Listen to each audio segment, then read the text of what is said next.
Myself, I'm a chef. Just simple man. I do love to cooking. And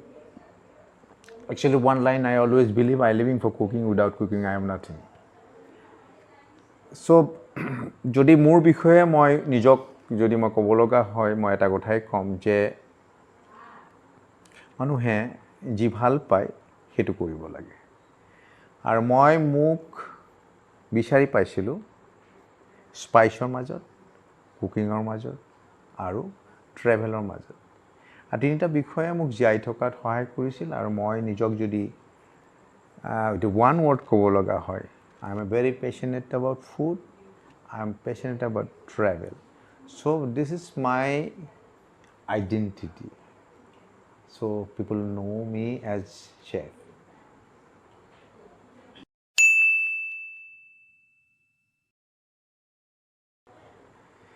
The biggest turning point means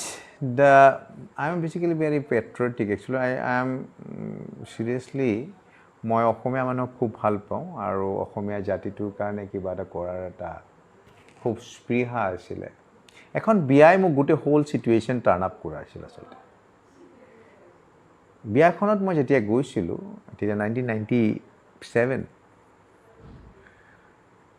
সেইটো হ'ল বিয়াখনত মুগা কাপোৰ আৰু অসমীয়া ভাষাটোৰ বাদে বিয়া মোৰ লগা নাছিল অসমীয়া বিয়া লগা নাছিল তাত মিউজিক অসমীয়া নাছিলে আহাৰ অসমীয়া একেবাৰে নাছিলে আৰু আই ফিল পেইন তাৰ আগতে মই ফুড বা ৰেষ্টুৰেণ্টৰ বিষয়ে বা মোৰ যিটো ক্ৰেজ সেই ক্ৰেজটো এটা বেলেগ এটা ফ্ৰুইজ but turn up as a traditional cuisine or turn up as a chef সেই 1997ৰ ঘটনাটোৱে মোক বেছি মিন্স টাৰ্ণ কৰাইছে সেইটো হ'ল অসমীয়া মানুহে ছ'চিয়েলি তেওঁলোকৰ আহাৰৰ যি গৌৰৱ অনুভৱ কৰিব লাগিছিলে সেইটো আমি সামাজিকভাৱে নকৰিছিলোঁ যি পৃথিৱীত সকলোৱে কিন্তু নিজস্ব আহাৰক লৈ গৌৰৱেৰে কয় আৰু খুৱায় আৰু নিজস্ব এটা ট্ৰেডমাৰ্ক কৰি সকলো জাতিয়ে কৰিছিল সেই যে এক্সাম্পল তে চাইনিজ হওক তে ইউৰোপিয়ান কুজিন হওক ফ্ৰেঞ্চ কুজিন হওক জেপানিজ কুজিন হওক অৰ সে অল থাই কুজিন হওক বাট বৰ পৰিতাপৰে বৰ দুখেৰে মই ক'ম যে অসমীয়া মানুহে আমাৰ ফুডটোক খুব এটা বেলেগ ল' মানদণ্ডৰ বুলি ভাবিছিল ছেকেণ্ড হ'ল ইনফিউৰিটি কমপ্লেক্সত ভুগিছিল ফুডটো দিবৰ কাৰণে ইভেন আছামিজ ছ'চাইটিত কি এটা হৈছিল যে modern life means not Assamese cuisine it's a Indian cuisine or Chinese cuisine or the continental cuisine so' তেতিয়াই মোৰ চেঞ্জ কৰিলোঁ ন I have to do my responsibility, I have to finish, I have to think and explore our traditional cuisine and পৃথিৱীত মই জনাই দিব লাগিব যে we had a best food or আমাৰ যিটো ফুড হয় পৃথিৱীৰ যিকোনো কাণ্ট্ৰিৰ ফুডৰ লগত কম্পিট কৰিব পৰা যি কোৱালিটি সেই কোৱালিটিটো আছে আৰু সেইটোৱে মই টাৰ্ণিং পইণ্ট বুলি ভাবোঁ আৰু তেতিয়াৰ পৰা কণ্টিনিউ ৰেণ্ডমলি 1997ৰ পৰা ফুডৰ research explore my job as last almost 23 years constant মই কাম কৰি আছোঁ আজি পৃথিৱীৰ যিমানখিনি ফুড ৱৰ্ল্ডৰ মানুহ আছে মোক চিনি পায় এজ এ ট্ৰেডিশ্যনেল ফুডৰ ওপৰত কৰা এজন research person or the chef বুলি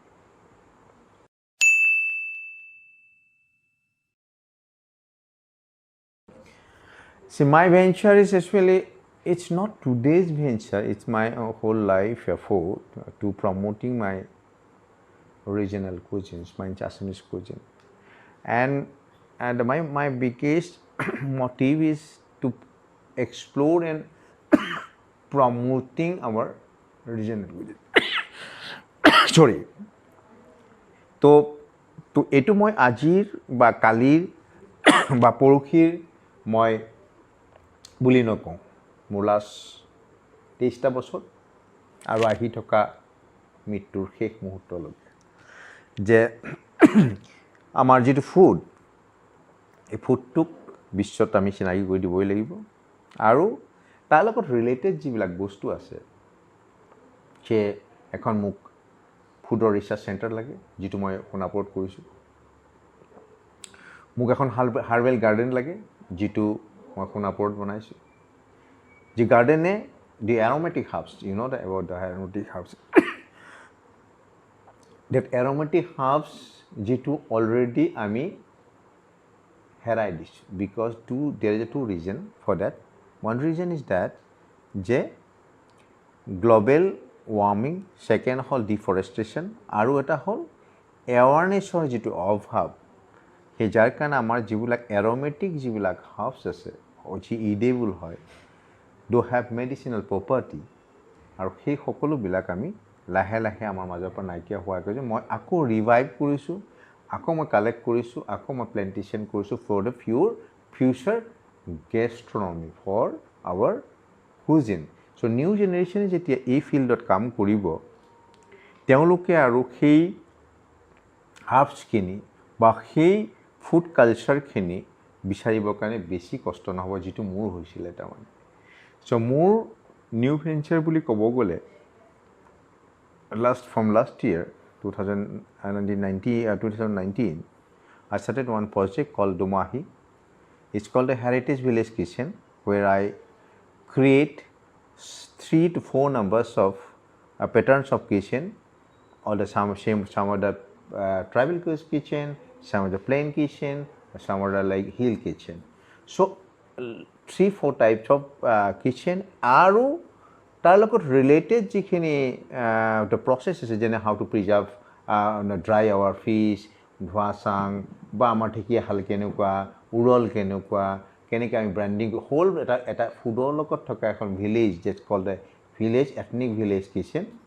আমি কৰিছোঁ আৰু মোৰ ফাৰ্ডাৰ প্লেন আছে টু মেইনলি হ'ল মোৰ বেছিক প্ৰব্লেম আছে যে মেডিচিনেল যিখিনি প্লাণ্টছ আছে যিখিনি ফুড আছে সেইখিনিক আমি গোটেই ৱৰ্ল্ডত জনাই দিয়াৰ কাৰণে আমি এইটো ফুড আমি এইকাৰণে খাইছিলোঁ এইটো ফুড এইকাৰণে খাইছিলোঁ ইয়াৰ লগত এইটো বস্তু আছে চ' সেইটো বিগ ৱেইট এটা আছে এইটো এটা প্ৰচেছতে আছে আচলতে এতিয়া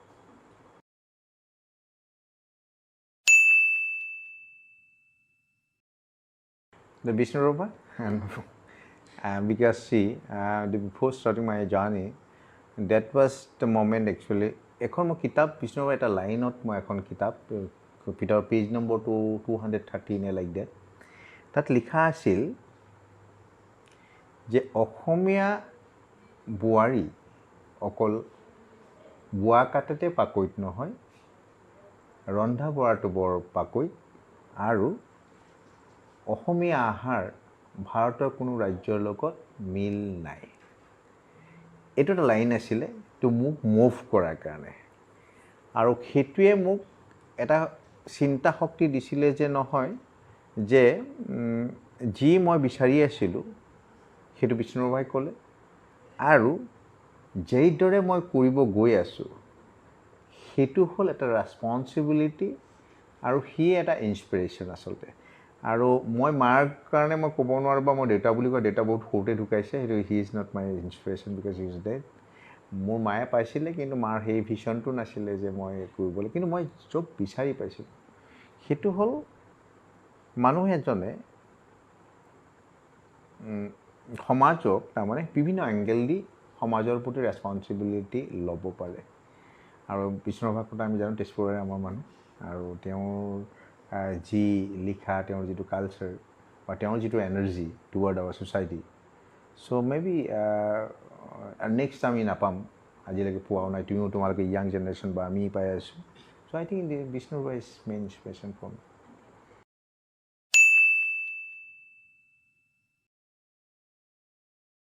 My hobby is basically photography. I love photography and traveling is my greatest hobby and traveling and as well as the photography. So during the traveling period by research time, I always carry one camera and one book. মই যেতিয়া ঘূৰি থাকোঁ মই সদায় সৰু সৰু কিছুমান বস্তু দেখা পাওঁ মাজুলীত যেতিয়া মই চাঙত বহি আছিলোঁ যেনেকুৱা মই সৰু ষ্টুডিঅ' এটা কওঁ কিয় মই কেমেৰা ফটোগ্ৰাফী মই কৰি যাওঁ আচলতে তেতিয়া মিচিং মহিলাসকলে মোক কথা পাতি আছে হাউ টু কুক পিঠাঙই how to cook namsing how to cook ৰানাম বানাম এনিথিং তে আৰ্লি মৰ্ণিং চাঙৰ পৰা মই দেখিছোঁ সূৰ্য ওলাইছে পিছফালে ধুনীয়া হালধীয়া সৰিয়হ আৰু মিচিং গাভৰুসকলে একেলগে এটা টাইমত মাজেৰে খোজকাঢ়ি পোৱালিবোৰ লৈ পিছফালে নদীখন আৰু তেওঁলোকে সুন্দৰ সূৰ্যৰ গল্ডেন লাইট ওলাইছে আৰু তেতিয়া সেই মমেণ্টবিলাক মই সেইদিনা মিছ কৰিছিলোঁ আচলতে যে মই যদি ফটোগ্ৰাফী কৰি দিছ বেটাৰ আৰু মই তেতিয়াৰ পৰা ষ্টাৰ্ট কৰিলোঁ ফটোগ্ৰাফী আৰু সেই ফটোগ্ৰাফীয়ে আজিৰ ডেটত মই ভাবোঁ মোৰ গ্ৰেটেষ্ট হবি বুলি ক'ব পৰা কাৰণ মই যেতিয়া আৰম্ভ কৰিছিলোঁ মই ভাবাই নাই যে মোৰ ফটো গৈ ইণ্টাৰনেশ্যনেল নেশ্যনেল জিঅ'গ্ৰাফীত ওলাবগৈ মই ভাবা নাছিলোঁ যে মই ফটোগ্ৰাফী কৰি মই নেশ্যনেলি গ'ল্ড মেডেল পাম বা মই কেতিয়াবা চিলভাৰ মেডেল পাম বা আজি মই all Assam photography society of আছামৰ মই জেনেৰেল ছেক্ৰেটাৰী হয় ৱৰ্কশ্বপবিলাকত মই যাওঁ তো হবি যেতিয়া তোমাৰ প্ৰফেশ্যনেললৈকে লাহে লাহে কনভাৰ্ট কৰে যেনে কুকিংটো মোৰ হবি আছিলে সেইটোৱে আচলতে বহুত হেল্প কৰে to live or lead your life